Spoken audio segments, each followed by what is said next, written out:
में मैं हूं आपके साथ फिजा काजमी और हम मौजूद हैं गुजरात के आनंद में आनंद एग्रीकल्चर यूनिवर्सिटी में।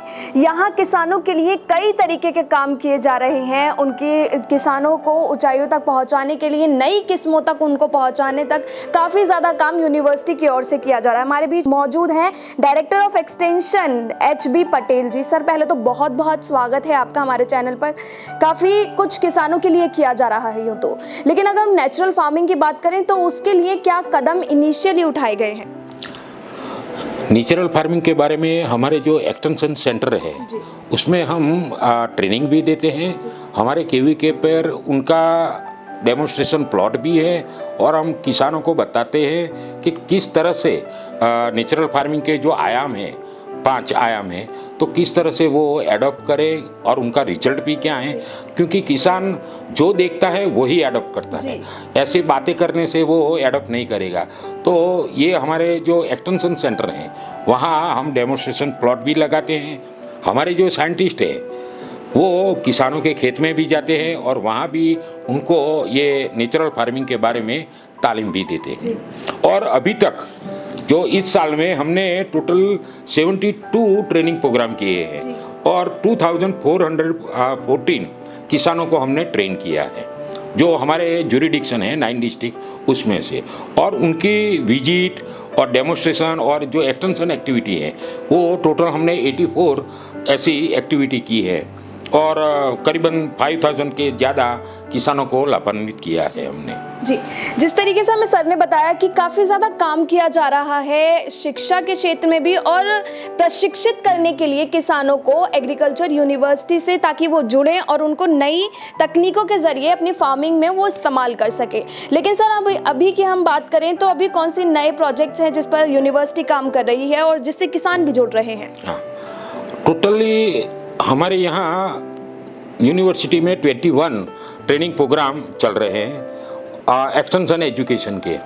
उसमें से 3 ऐसे सर्टिफिकेट कोर्स हैं जो पोल्ट्री ट्रेनिंग, माली तालीम और बेकरी ट्रेनिंग। उसमें किसानों के जो बच्चे हैं उनको एडमिट किया जाता है। 6 मंथ के 2 मंथ के ट्रेनिंग प्रोग्राम करते हैं, सर्टिफिकेट देते हैं और उनके आधार पर किसान के जो लड़के लड़की हैं वो अपना बिजनेस शुरू कर सकते हैं।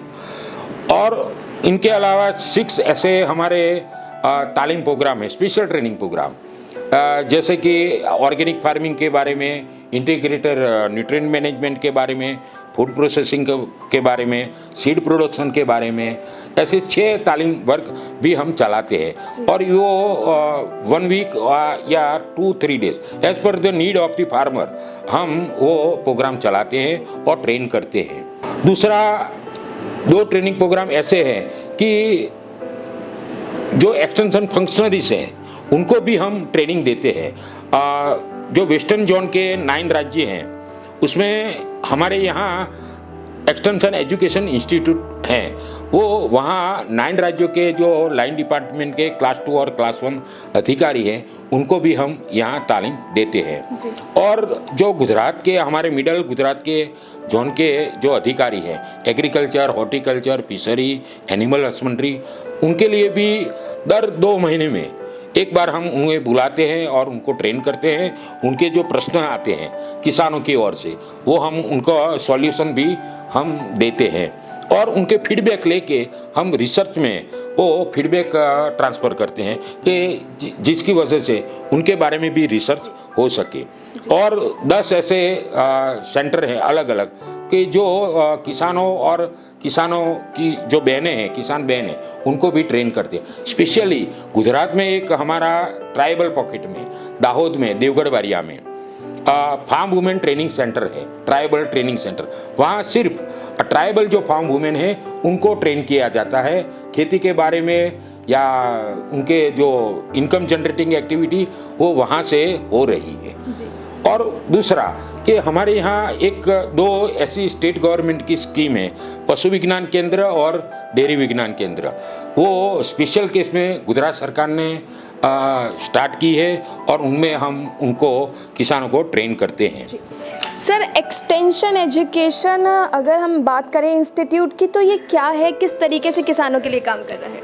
एक्सटेंशन एजुकेशन इंस्टीट्यूट जो 9 राज्य हैं उसमें जो अधिकारी हैं वो किसानों से जुड़े हुए हैं और किसानों से कैसे एक्सटेंशन एजुकेशन एक्टिविटी किया जाए, कम्युनिकेशन कैसे करें कि जिस तरह किसान वो अपनी जो टेक्निकल लैंग्वेज है वो सरलता से समझ सके और एडॉप्ट कर सके, उनके बारे में डिटेल एक्सटेंशन एजुकेशन की जो कम्युनिकेशन टेक्निक है वो सब यहाँ सिखाई जाती है कि जिससे किसान वो जो अधिकारी हैं वो ये ट्रेनिंग के बाद जो भी राज्य है उनमें उनकी जो टेक्नोलॉजी है एग्रीकल्चर की वो अच्छी तरह से ट्रांसफ़र कर सके। सर, कृषि क्षेत्र में क्या चुनौतियां आप देखते हैं या फिर किसानों के सामने अभी भी कई ऐसी समस्याएं हैं जिनको दूर किया जाना चाहिए और आनंद एग्रीकल्चर यूनिवर्सिटी उस पर काम कर रही है?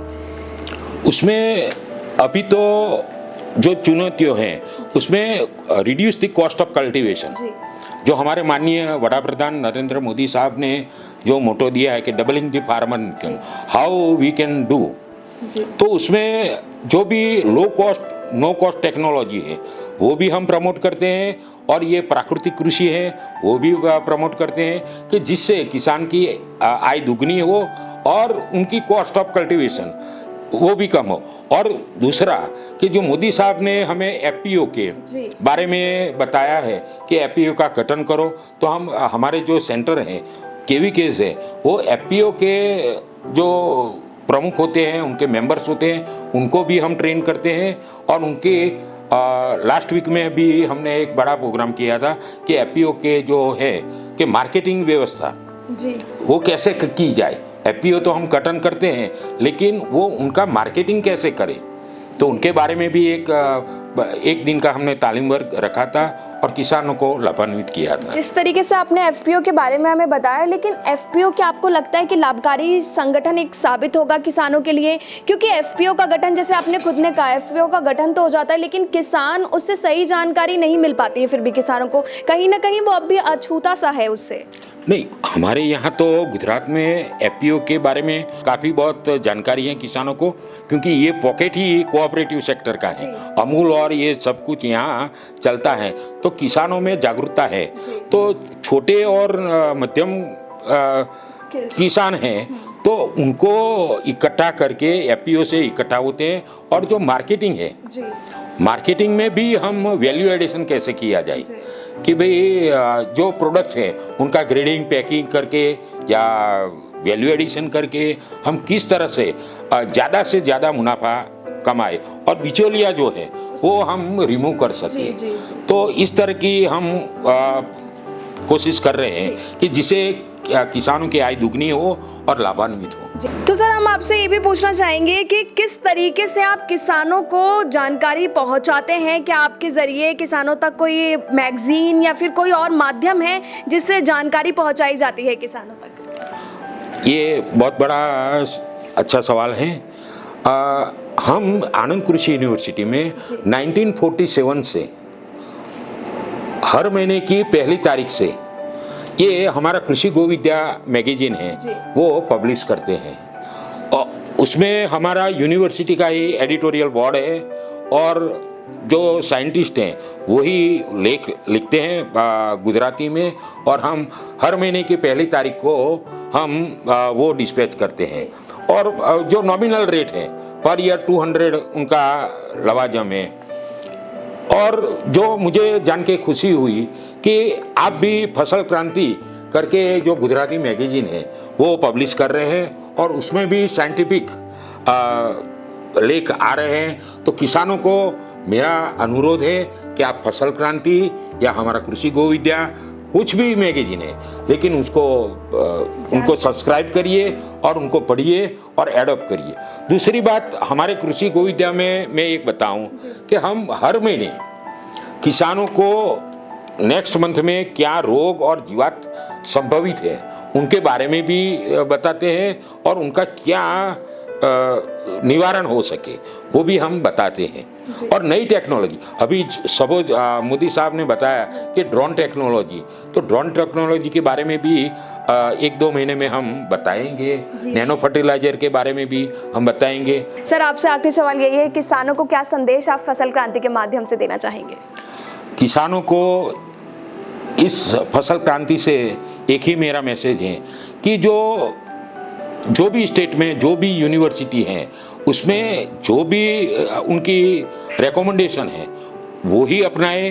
ज़्यादा खाद मत डाले, ज़्यादा पेस्टिसाइड मत डाले, और जो सलाह सूचन है साइंटिस्ट की वही एडॉप्ट करे कि जिससे उनकी आवक दोगुनी हो और उनका जीवन आर्थिक निर्भर हो। जी, बहुत बहुत शुक्रिया सर हमारे साथ जुड़ने के लिए। कृषि संबंधित और भी जानकारी हम आप तक ऐसे ही पहुंचाते रहेंगे। आप जुड़े रहिए फसल क्रांति के साथ।